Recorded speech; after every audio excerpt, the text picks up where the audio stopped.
Pra thot pejgamberi Allahut, nëse e godit një musibet, kujtoni pejgamberin Allahut.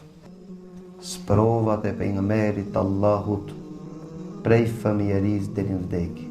Nuk ka një njeri që sprovohet me diçka vetëm se pejgamberi Allahut është provu me ta. Nuk ekziston sprovë deri në ditën e gjykimit që njeriu mund të sprovohet me ta e pejgamberi Allahut mos ta ketë shijuar këtë sprovë. A dini pse?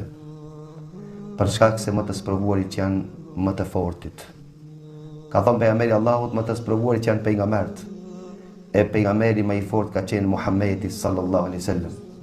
Dhe ata që i përngjajsojnë pejgamberit sallallahu alaihi wasallam. Vetëm ne kemi një dallim. Cili janë dallimi? Se ne sprovohemi mirë po ankohemi. Kurse pejgamberi Allahut është provu dhe asnjëherë nuk është anku. Nuk shuni historia.